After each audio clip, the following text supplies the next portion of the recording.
Hi there, welcome to this lesson where we are going to learn about Power Query in Microsoft Power BI. So let's start with this. So here we just need to get our data. So we'll click on get data and locate a particular data source. So here we are using Excel file. You can use CSV, database, anything like that, any data source. And once you have imported, just select the sheet that you want to import. You could import multiple worksheets, but for the meantime just take one sheet for example, and you don't need to load this. If you have to perform Power Query operations, you have to just click on the transform option so that you can perform ETL, extract, transform, load operations. So the query editor is a different window on itself. It is different from the Power BI dashboard, so you can switch between these tools very easily.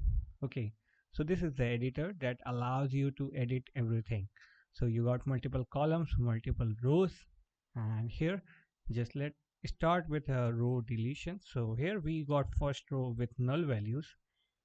It could be possible because we have an Excel file, and just go to home and select remove top rows and just provide number of rows that you want to delete.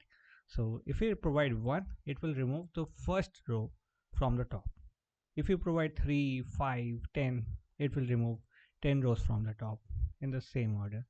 So in the similar way, you can also delete rows from bottom rows or from the end, and you can perform the same operations.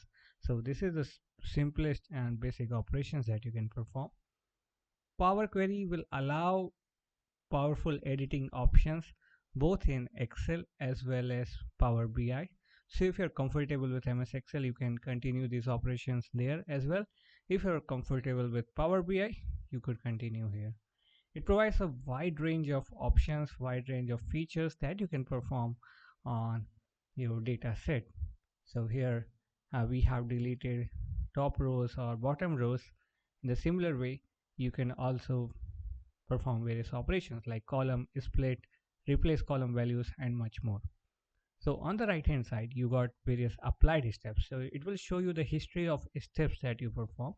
If you want to remove it, you can just click on the cross icon and it will remove the step you perform. So here, if we remove the last step, it will be cancelled out. So it will perform action just like you undo anything. Okay, so you can do this. So as we undo, we can just perform the same step once more time. Just remove the rows.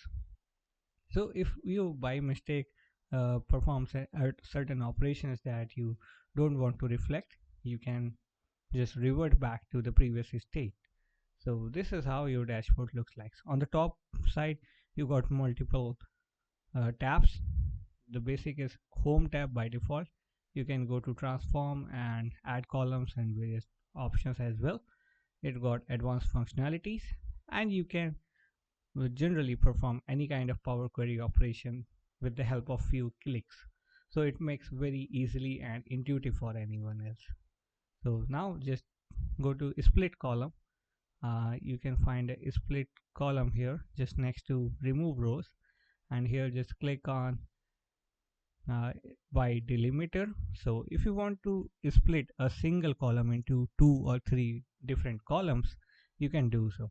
So here it could be multiple delimiters based on what the columns is split.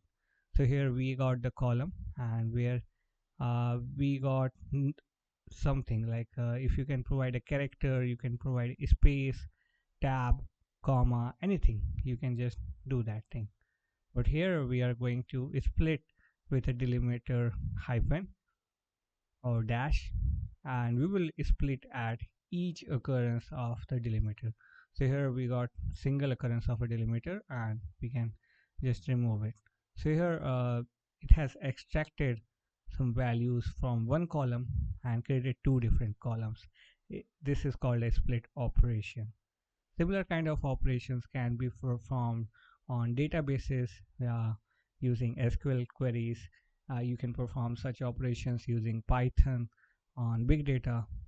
And here we are performing the operation on the data set that is in Excel or CSV using Power Query.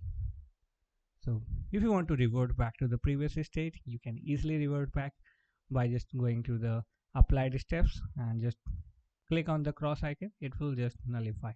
So previously we got two column split, and when we reverted back 3 steps behind, we got the same original column. You can split by once more, or you can perform any number of operations multiple times. So here, say maybe if you delimited with a different character, it will be better to revert back to the original state and perform. So once you are done with all the edits, you have to go to home, close and apply. So it will just save your performance, the operations that you performed in the Power Query, and it will apply in the dashboard. So here, after it has been applied, you can find these columns in the fields category in the main Power BI dashboard, and you can create any kind of chart, visualization chart for dashboard creation or report generation. So here just create a simple table using two columns, the product ID and product ID number. We have split these two columns and we are using these two columns to show. Uh, Previously they were in a single column, and using certain operations we have performed row deletion as well as column split. So just try to practice these things in Power Query and Power BI or Excel. Keep learning and keep moving ahead.